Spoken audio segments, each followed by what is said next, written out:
আসসালামু আলাইকুম সুপ্রিয় বিএসসি নার্সিং ভর্তি ইচ্ছুক পরীক্ষার্থীরা, ইনোভেশন শিক্ষা পরিবারের পক্ষ থেকে স্বাগতম। আজকে আমরা তোমাদের জন্য হাজির হয়েছি বায়োলজি লেকচার 2 নিয়ে। তো চলো শুরু করি হচ্ছে আজকের ক্লাস। তো প্রথমে আমরা লেকচারটা শুরু করার আগে আমরা আসলে স্কেলিটন নিয়ে একটু আলোচনা করি। তো দেখো, আমাদের হচ্ছে দুই ধরনের হচ্ছে একটা স্কেলিটনে দুইটা থাকে, একটা হচ্ছে এপিন্ডিকুলার স্কেলিটন, আরেকটা হচ্ছে এপিন্ডিকুলার স্কেলিটন, আর হচ্ছে এক্সাইল স্কেলিটন। অর্থাৎ এক্সাইল স্কেলিটন গুলো কোনগুলো? এক্সাইল স্কেলিটন হচ্ছে এই যে রেড মার্ক করা যেগুলো হচ্ছে, যে বোনস গুলো থাকে এখানে সবগুলো হচ্ছে আমাদের এক্সাইল স্কেলিটনের অন্তর্ভুক্ত। এপিন্ডিকুলার স্কেলিটনের অন্তর্ভুক্ত হচ্ছে এক্সাইল স্কেলিটন বাদে এই যে দেখো রেড মার্ক করা যেগুলো আছে, এখানে যেগুলো রেড মার্ক করা, এই সবগুলো মিলে যেগুলো যতগুলো হচ্ছে বোনস থাকে বা হাড্ডি থাকে সেগুলো হচ্ছে আমাদের এপিন্ডিকুলার। এপিন্ডিকুলার মানে হচ্ছে উপাঙ্গীয় কঙ্কাল, আর এক্সাইল স্কেলেটন মানে হচ্ছে অক্ষীয় কঙ্কাল। তো এরপরে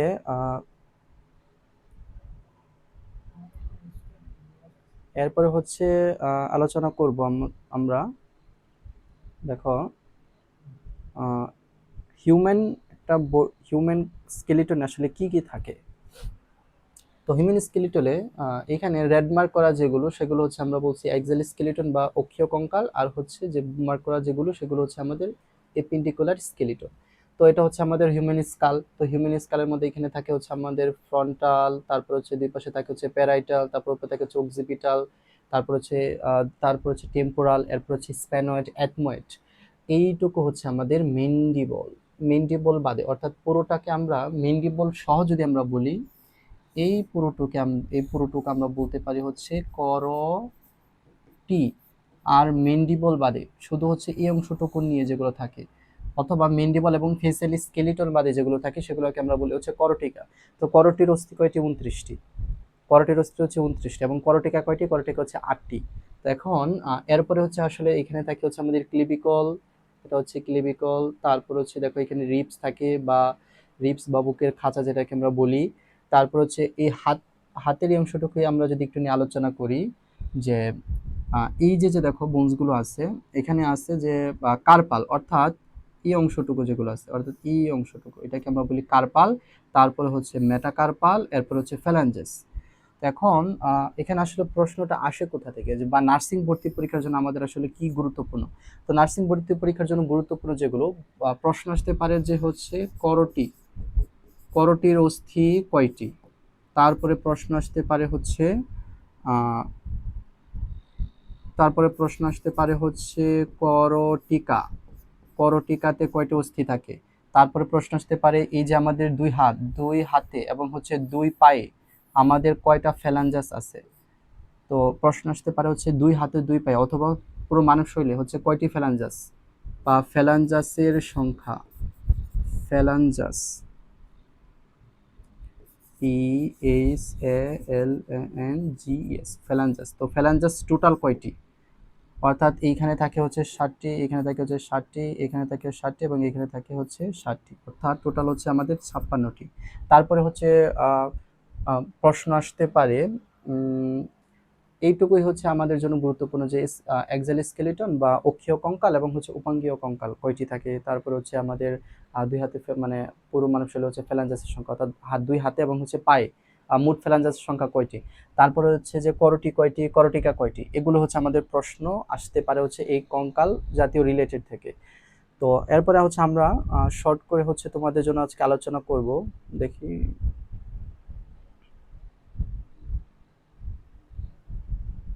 তো এখন আসা শুরু করে হচ্ছে মানব শরীর তত্ত্ব বা চলন অঙ্গ চালনা।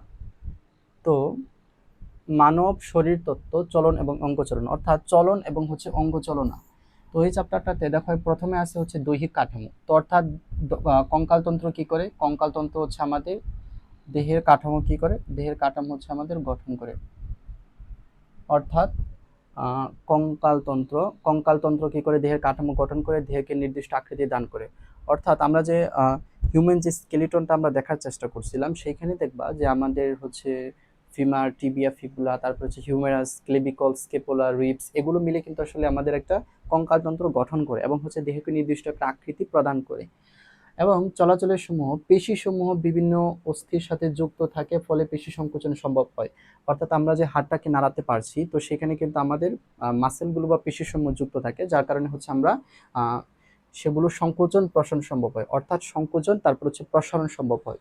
এরপর হচ্ছে পেশি সংকোচনের ফলে কিন্তু অস্থি চালিত হয়, চলন সম্পন্ন হয়। অর্থাৎ আমরা হাঁটার সময় আমাদের যে পায়ের যে পেশিগুলো সেগুলো একটার সাথে যুক্ত থেকে এবং হচ্ছে আমাদের চলার সময় কিন্তু আমাদের কি করে সংকোচন প্রসারণ হয়ে কিন্তু আসলে আমাদের চলনটা সংঘটিত হয়। এরপর হচ্ছে রক্ষণাবেক্ষণ। রক্ষণাবেক্ষণ হচ্ছে হৃৎপিণ্ড, ফুসফুস, মস্তিষ্ক, সুষুম্নাকাণ্ড প্রভৃতি নরম সংবেদনশীল অঙ্গসমূহ বাইরে থেকে রক্ষা করে। অর্থাৎ আমাদের দেহের যে ভিতরে, অর্থাৎ আমাদের শরীরের ভিতরে হচ্ছে রিবস, তারপর হচ্ছে যে আমরা যদি বলি যে আমরা বলছিলাম যে একটা হচ্ছে অ্যাক্সাল স্কেলিটন বা উপাঙ্গীয় কঙ্কাল, অক্ষীয় কঙ্কাল, আর হচ্ছে এপিন্ডিকুলার স্কেলিটন। তো অ্যাক্সাল স্কেলিটনের ক্ষেত্রে তোমরা যদি হচ্ছে একটু দেখলে তোমরা দেখবে যে হার্ট, তারপর ফুসফুস, অর্থাৎ হচ্ছে ফুসফুস, হৃৎপিণ্ড, মস্তিষ্ক, সুষুম্নাকাণ্ড, এগুলো হচ্ছে আমাদের কিন্তু মানে মেইন বা ভাইটাল যে অর্গানগুলো সেগুলো, এবং হচ্ছে সেগুলো কিন্তু বাইরে থেকে রক্ষা করে। যেমন হচ্ছে যে রিবস কিন্তু আসলে বাইরে থেকে রক্ষা করে। তারপরে আমাদের স্কালের ভিতরে থাকে হচ্ছে আমাদের ব্রেন, সেই ব্রেনকে কিন্তু আসলে হিউম্যান স্কাল, সেটা আসলে রক্ষা করে বাইরে থেকে, অর্থাৎ বাইরে যে কোনো আঘাত থেকে রক্ষা করে। অর্থাৎ সেই কঙ্কালতন্ত্র কি করে হৃৎপিণ্ড, ফুসফুস, মস্তিষ্ক, সুষুম্নাকাণ্ড প্রভৃতি যে নরম বা সংবেদনশীল অঙ্গ, এগুলো হচ্ছে বাইরের আঘাত থেকে রক্ষা করে। এরপরে আসি আমরা হচ্ছে লোহিত রক্তকণিকা। লোহিত রক্তকণিকা বা আরবিসি উৎপাদন। আরবিসি আমাদের শরীরের জন্য কিন্তু গুরুত্বপূর্ণ। রক্তকণিকা বা হচ্ছে রক্তকণিকা, লোহিত রক্তকণিকা, শ্বেত রক্তকণিকা, তারপর হচ্ছে অনুচক্রিকা। তো সেগুলো কিন্তু আসলে অস্থিমজ্জাতে তৈরি হয়। অর্থাৎ অস্থিমজ্জা বা বোন মেরু থেকে আমাদের কি তৈরি হয়? লোহিত রক্তকণিকা আমাদের উৎপন্ন হয়। এবং এই অস্থির মধ্যে আমাদের থাকে হচ্ছে ক্যালসিয়াম বা ফসফরাস সঞ্চয় করে। তারপরে হচ্ছে এরপরে হচ্ছে আসে আমাদের একটা মানবদেহে অস্থির সংখ্যার ছক, অর্থাৎ মানবদেহে কয়টি অস্থি আছে। তো এইটা একটা গুরুত্বপূর্ণ হচ্ছে ছক। এই ছকটা হচ্ছে একটা গুরুত্বপূর্ণ কেন? কারণ হচ্ছে এই ছক থেকে আসলে বিভিন্ন প্রশ্ন আসতে পারে। তো কি কি প্রশ্ন আসতে পারে চলো দেখার চেষ্টা করি। প্রথমত প্রশ্ন আসতে পারে হচ্ছে অক্ষীয় কঙ্কাল কয়টি? অক্ষীয় কঙ্কাল ৮০টি। উপাঙ্গীয় কঙ্কাল কয়টি? ২৬টি, ১২৬টি। তারপর হচ্ছে করটিকা কয়টি? ২৯টি। করটি কয়টি? ৮টি। মুখমণ্ডলীয় অস্থি কয়টি? ১৪টি। কর্ণাস্থি কয়টি? ৩টি, অর্থাৎ মিলিয়াস, ইনকাস এবং হচ্ছে স্টেপিস। তারপরে হচ্ছে হায়োয়েড, এগুলা তেমন গুরুত্বপূর্ণ নয়। তারপরে বাহু বাহু বক্ষস্থি চক্র, বক্ষস্থি চক্র হচ্ছে ৪টি। বাহু হচ্ছে কয়টি? দুই বাহু মানে ৬০টি থাকে। শ্রেণী অস্থি চক্র ২টি। তারপরে পা ৬০টি, টোটাল হচ্ছে ২০৬টি। তো এই ছকের মধ্যে অক্ষীয় কঙ্কাল গুরুত্বপূর্ণ, উপাঙ্গীয় কঙ্কাল, করটি কয়টি, করটিকা কয়টি, তারপর হচ্ছে মুখ্যমণ্ডলীয় অস্থি কয়টি, কর্ণাস্থি কয়টি। নার্সিং ভর্তি পরীক্ষার জন্য হচ্ছে এগুলোই হচ্ছে গুরুত্বপূর্ণ। তো এখন চলো হচ্ছে একটু দেখার চেষ্টা করি এরপরে হচ্ছে আসলে কি আছে। তো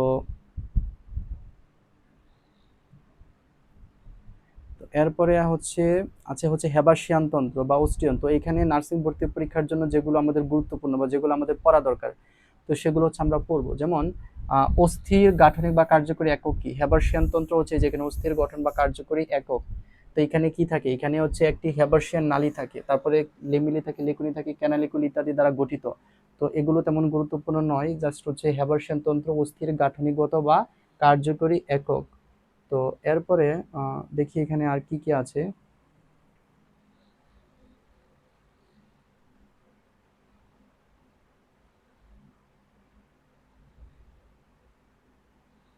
তো হ্যাঁ, এখানে আরেকটা প্রশ্ন আসতে পারে যে অস্থির যে মেট্রিক্সে হেবার্সিয়ান নালীকে কেন্দ্র করে কয়টি স্তর থাকে? ৫ থেকে ১৫টি স্তর, এবং এই স্তরগুলোকে বলা হয় কি? লেমিলি। এবং হচ্ছে যে এই যে হেবার্সিয়ান নালী থাকে, হেবার্সিয়ান তন্ত্রের মধ্যে হেবার্সিয়ান নালী থাকে। এই নালীর মধ্যে দিয়ে কি প্রবেশ করে? শিরা, ধমনী, লসিকানেলে বা স্নায়ুতন্ত্র প্রবেশ করে। তো এবং এরপরে হচ্ছে দেখি কি আছে। এরপরে আসছে বজ্র নিষ্কাশন, নতুন একটি অধ্যায়। তো এখন তোমাদের জন্য হচ্ছে আমরা রিভিউ ক্লাসের আলোচনা করতেছি। তখন আমরা যখন কোর্সে আমরা ঢুকবো বা কোর্সে বিএসসি নার্সিং, ডিপ্লোমা নার্সিং এবং হচ্ছে মিডওয়াইফারি নার্সিং ভর্তি পরীক্ষার জন্য আমরা যে হচ্ছে ইনোভেশন শিক্ষা পরিবারের পক্ষ থেকে যে আমরা একটা কোর্স আমরা হচ্ছে পরিচালনা করব, সেইখানে হচ্ছে আমরা অধ্যায় ভিত্তিক হচ্ছে তোমাদের দেখিয়ে দেব যে তোমাদের জন্য কোনগুলো গুরুত্বপূর্ণ। এখন হচ্ছে জাস্ট হচ্ছে আমরা রিভিউ ক্লাস আলোচনা করতেছি যে আসলে আমাদের কোনগুলো পড়তে হবে। তো এখন চলো দেখ, পরের অধ্যায়টা আমরা যদি শুরু করি, বজ্র ও নিষ্কাশন। এখান থেকে জাস্ট হচ্ছে কি কি লাইন হচ্ছে বা কি কি পয়েন্ট হচ্ছে আমাদের নার্সিং ভর্তি পরীক্ষার জন্য গুরুত্বপূর্ণ, সেগুলো হচ্ছে আমরা তোমাদের পয়েন্ট আকারে হচ্ছে নিয়ে আসার চেষ্টা করছি। তো যেমন এখানে দেখো সবগুলো লাইনই গুরুত্বপূর্ণ। যেমন হচ্ছে, যে প্রক্রিয়ায় প্রাণীকোষে বিপাকের ফলে নাইট্রোজেনজাত বজ্র পদার্থ দেহ থেকে দ্রুত নিয়মিত নিষ্কাশিত হয় তাকে আমরা বলি রেচন পদার্থ।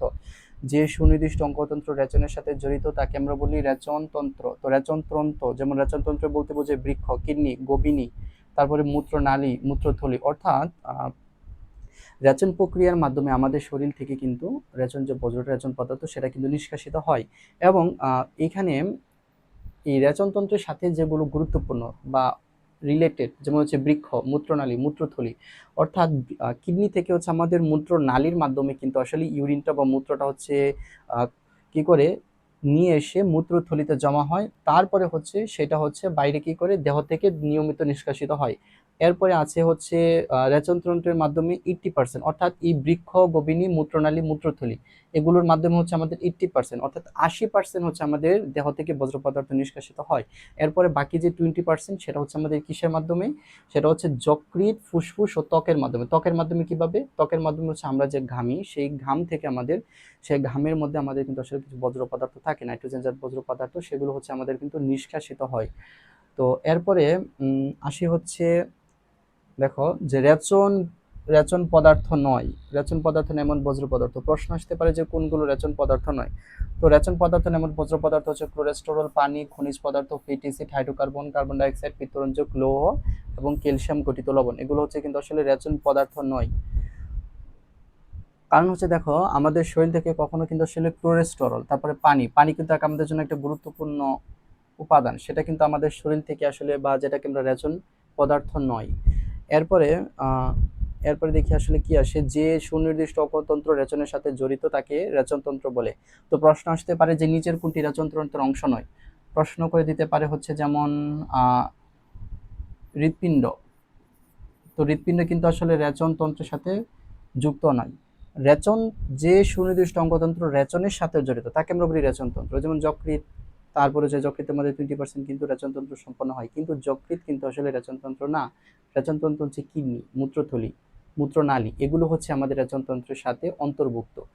তো এরপরে দেখি এরপরে কি আছে, যে একটা বৃক্ষ দেখতে আসলে কেমন। প্রশ্ন আসতে পারে নার্সিং ভর্তি পরীক্ষার জন্য, বৃক্ষ দেখতে কিসের মতো? শিব বীজের মতো। কি রঙের? লালচে রঙের। তারপরে আসতে পারে হচ্ছে একটা বৃক্ষের দৈর্ঘ্য, প্রস্থ এবং স্থূলতা। তারপরে হচ্ছে টিউনিকা, মানে বৃক্ষ আসলে কি দ্বারা আবৃত থাকে? বৃক্ষ টিউনিকা ফ্রাইবোসা নামক ক্যাপসুল দ্বারা আবৃত থাকে। বৃক্ষ কি নামক ক্যাপসুল দ্বারা আবৃত থাকে? টিউনিকা ফ্রাইবোসা। এবং বৃক্ষ কয় ভাগে বিভক্ত? একটা হচ্ছে লম্বচ্ছেদ, আমরা যদি লম্বচ্ছেদ করি, কর্টেক্স এবং হচ্ছে মেডুলা। তো দেহের দুই পাশে এইখানে থাকে হচ্ছে আমাদের যে কিডনি যে থাকে, সেই কিডনিটার ক্ষেত্রে কিন্তু আমাদের, যে কিডনিটাকে আমরা যদি হচ্ছে প্রস্থচ্ছেদ করি, প্রস্থচ্ছেদ করলে আমরা কি পাবো? যে প্রস্থচ্ছেদ করলে আমরা কিন্তু পাবো হচ্ছে একটা কর্টেক্স আর একটা হচ্ছে মেডুলা, দুটো অংশে বিভক্ত। তারপরে হচ্ছে দেখো আসলে কি আছে এরপরে, বৃক্ষের ইউরিনিফেরাস নালিকার কার্যকরী বা একক হচ্ছে নেফ্রন। তো প্রশ্ন আসতে পারে হচ্ছে বৃক্ষের আহ, বৃক্ষের হচ্ছে ইউরিনিফেরাস নালিকার ক্ষরণকারী বা কার্যিক একক কি? যে বৃক্ষের একক হচ্ছে কি? বৃক্ষের একক হচ্ছে নেফ্রন। এবং মানুষের বৃক্ষ কোন ধরনের? মানুষের বৃক্ষ হচ্ছে মেটানেফ্রিক ধরনের। এরপরে হচ্ছে আছে হচ্ছে প্রতিটি নেফ্রন মালপিজিয়ান কর্পাস বা মালপিজিয়ান বডি, এই দুইটি নালীতে বিভক্ত। অর্থাৎ নেফ্রন একটা হচ্ছে মালপিজিয়ান কর্পাসল, তারপর হচ্ছে মালপিজিয়ান বডি, এই দুইটি অংশে বিভক্ত। তো গ্লোমেরুলাস হচ্ছে ছাঁকনির ন্যায় কাজ করে। অর্থাৎ আমাদের এই যে রেচন পদার্থগুলো আমাদের দেহ থেকে নিষ্কাশিত হয়, আমরা যখন খাদ্যদ্রব্য গ্রহণ করি, তো গ্রহণ করার ফলে আমাদের শরীর থেকে যে বজ্র পদার্থগুলো নিষ্কাশিত হয়, সেটা কাজ করে কি? ছাঁকনির মতো কাজ করেছে কিন্তু গ্লোমেরুলাস।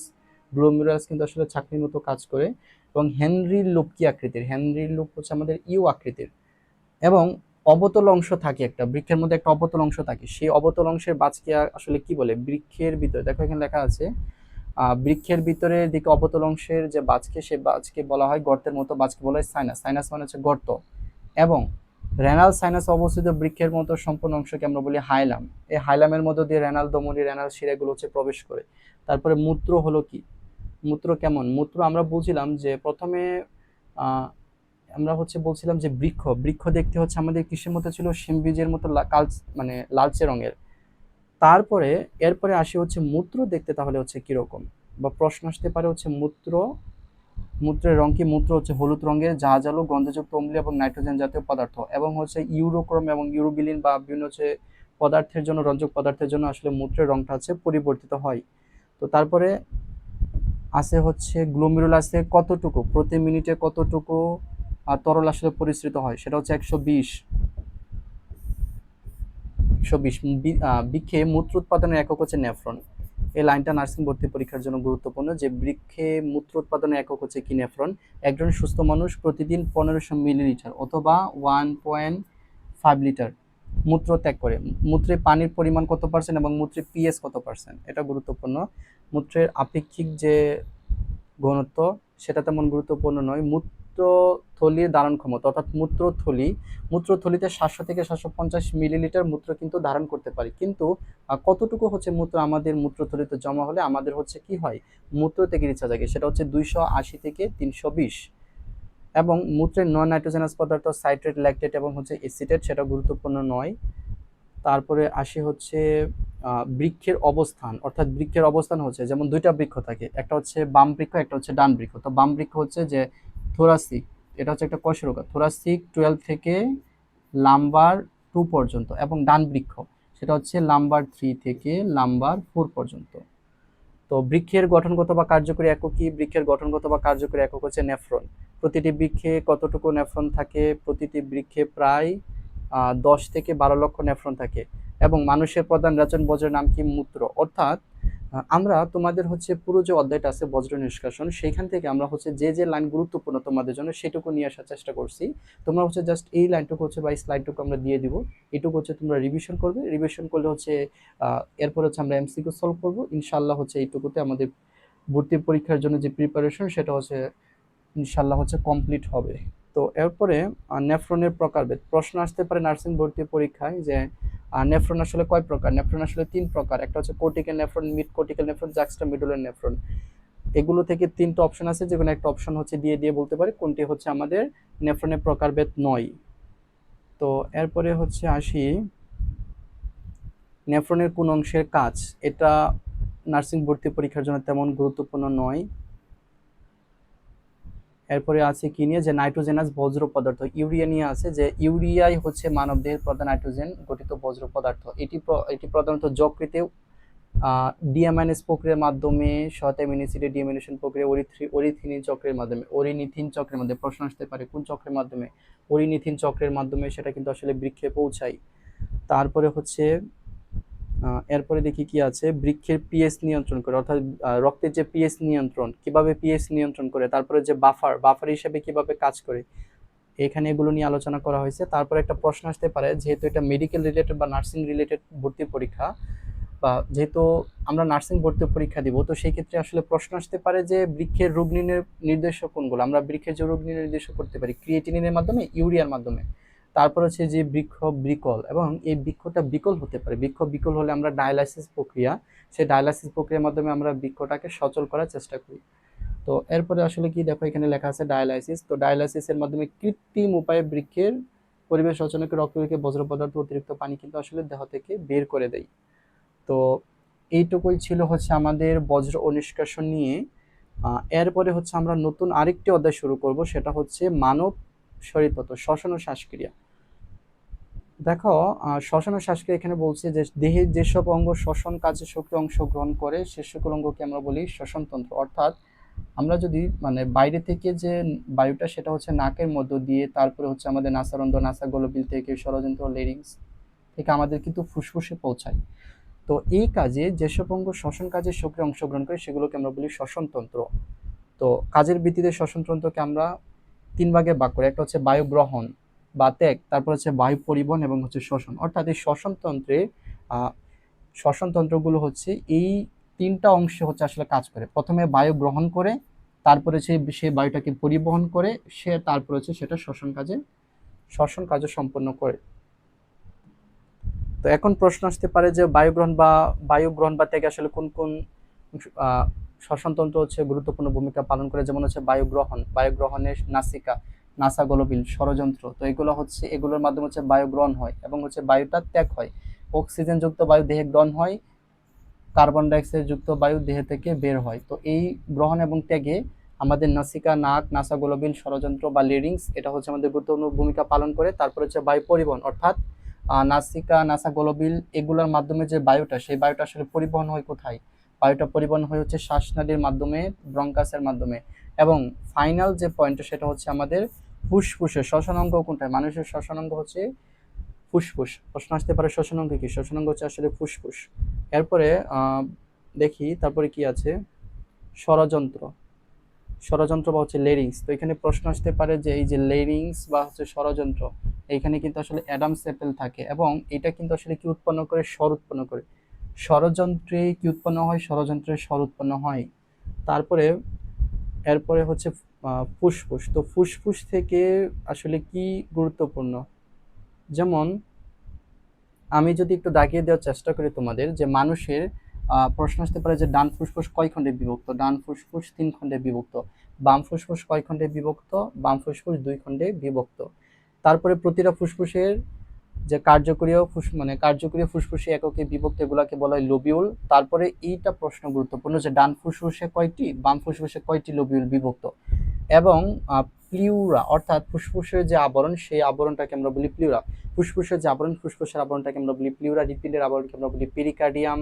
তারপরে হচ্ছে আমরা আলোচনা করছি যে ফ্রাইবাস ইয়া দিয়ে হচ্ছে মানে কিডনি যেটা আছে, যে বৃক্ষ হচ্ছে কিন্তু একটা আমাদের আবরণ দ্বারা আবৃত থাকে।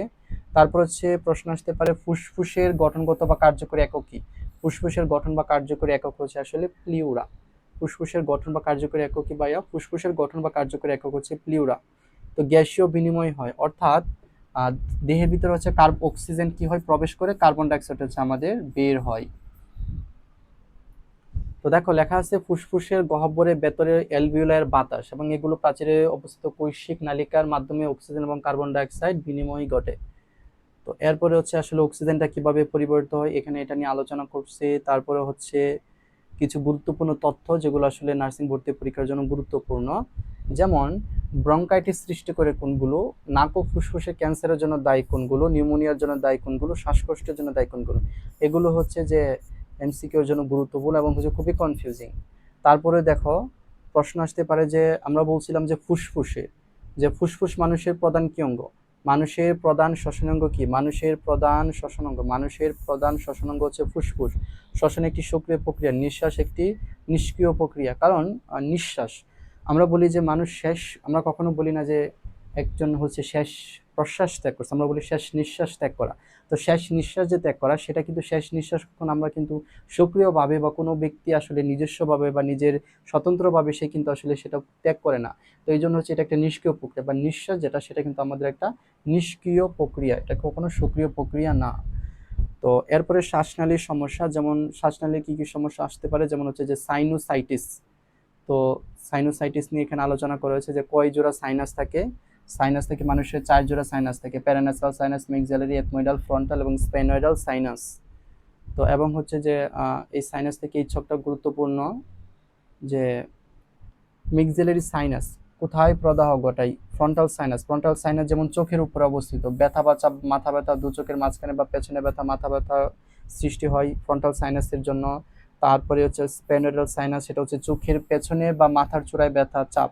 তো এইটার চাইতে গুরুত্বপূর্ণ প্রশ্ন হচ্ছে এইটা, যে মানুষের কয় জোড়া সাইনাস রয়েছে? প্যারানাসাল সাইনাস রয়েছে কয় জোড়া? একটা হচ্ছে মিক্সিলারি সাইনাস, ফ্রন্টাল সাইনাস, এথমোইডাল সাইনাস এবং স্পাইনাল সাইনাস। অর্থাৎ আমি মনে রাখবো যে মেক্সিলারি, তারপরে হচ্ছে এথমোইডাল, আমরা যদি এ দিয়ে মনে রাখি যে এথমোইডাল, তারপর হচ্ছে ফ্রন্টাল, তারপর হচ্ছে স্প্যানয়েডাল। এটা হচ্ছে আমরা জাস্ট মনে রাখার জন্য আর কি এভাবে পড়তে পারি। তো এরপরে আসি, দেখো কি আছে, সাইনাসের নাম এখানে আছে। এরপর হচ্ছে সাইনোসাইটিস। তো সাইনোসাইটিস যেটা আছে, একটা হচ্ছে একিউট সাইনোসাইটিস, একটা হচ্ছে ক্রনিক সাইনোসাইটিস। একিউট অর্থাৎ স্বল্পস্থায়ী, 4 থেকে 8 সপ্তাহ। ক্রনিক মানে হচ্ছে দীর্ঘস্থায়ী, 8 বা তার বেশি সপ্তাহ। এরপর হচ্ছে ওটাইটিস মিডিয়া। তো ওটাইটিস মিডিয়া মানে হচ্ছে কান, অর্থাৎ ওটাইটিস মিডিয়া মানে হচ্ছে মধ্যকোণের সংক্রমণ। তো মধ্যকোণের সংক্রমণকে আমরা বলি কি? Otitis media.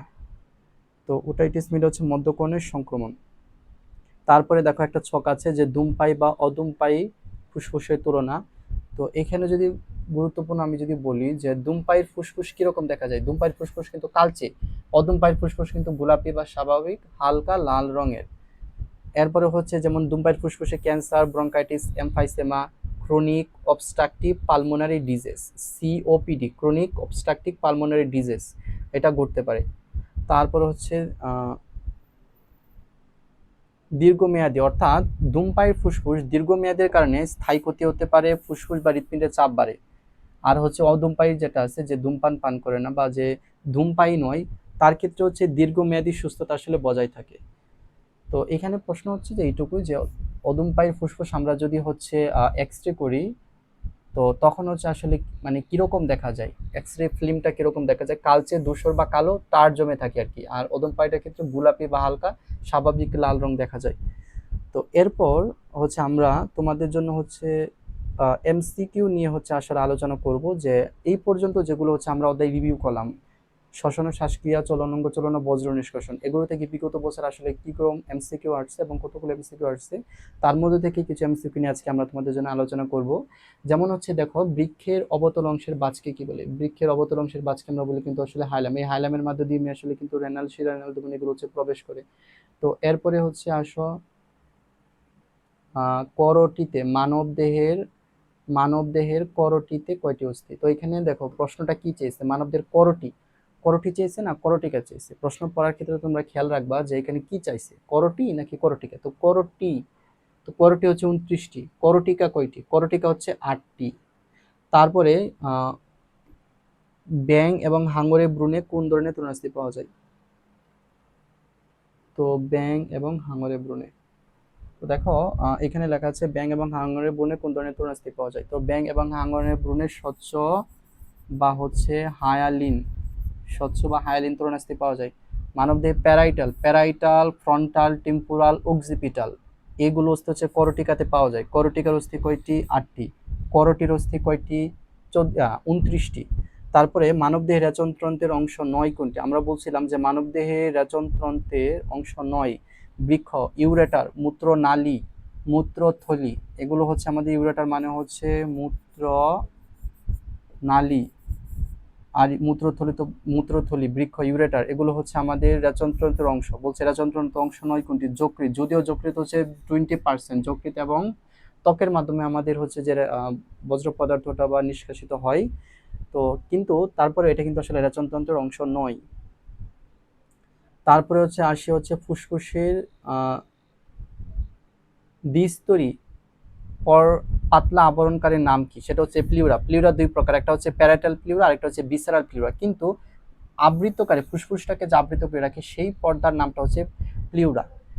তো এখানে হচ্ছে একটু ভুল আছে লেখাটা, সেটা আমি যদি একটু লিখে দিই যে প্লিউরা। হার্টের আবরণকে আমরা বলি পেরিকার্ডিয়াম। তারপরে আছে হচ্ছে মানবদেহের করটিতে কয়টি অস্থি রয়েছে। দেখো মানবদেহের করটি, বলছে কি করটি, করটিতে হচ্ছে 29টি। করটিকাতে কয়টি, করটিতে হয়েছে 29টি। করটিকাতে রয়েছে আমাদের 8টি অস্থি। তারপরে মানুষের হাতে পায়ে, তো মানুষের হাতে পায়ে ফ্যালাঞ্জাসের সংখ্যা হচ্ছে কতটি, 56টি। অর্থাৎ এখানে হাতে থাকে 60টি, হাতে থাকে 60টি, ইয়াতে এখানে এখানে।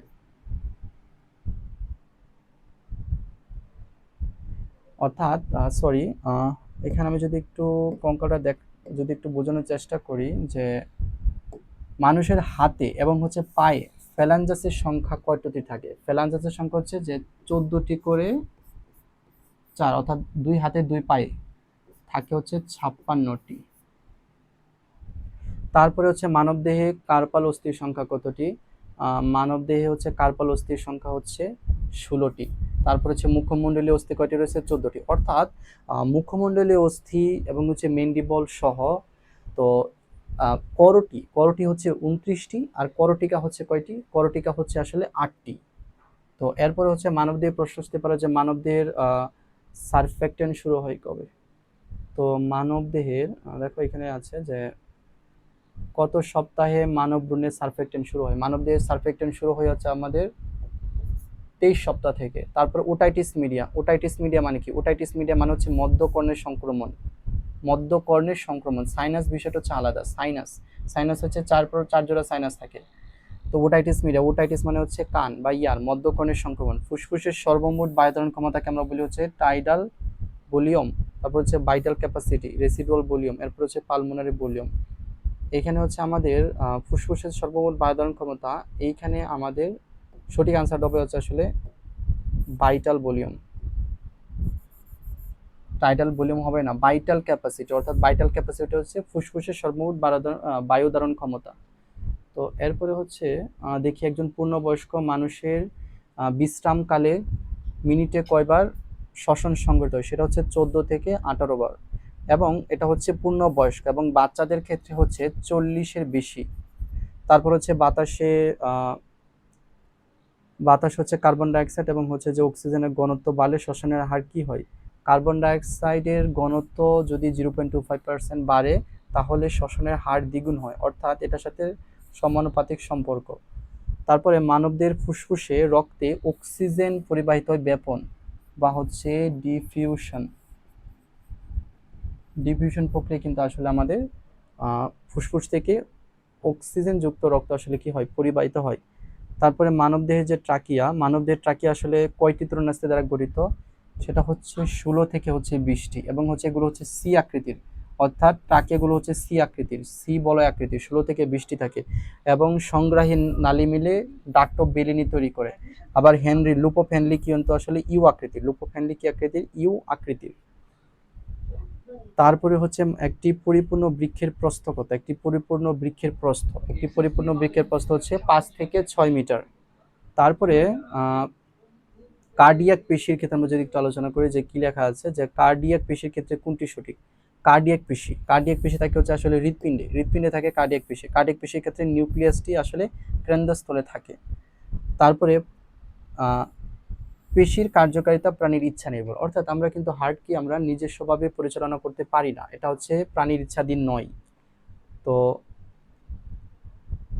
এই ছিল হচ্ছে আমাদের আজকের শর্ট করে হচ্ছে আমরা তোমাদের জন্য শ্বসন ও শ্বাসক্রিয়া, তারপরে বজ্র নিষ্কাশন এবং চলনাঙ্গ চলন আমরা হচ্ছে রিভিউ করছি।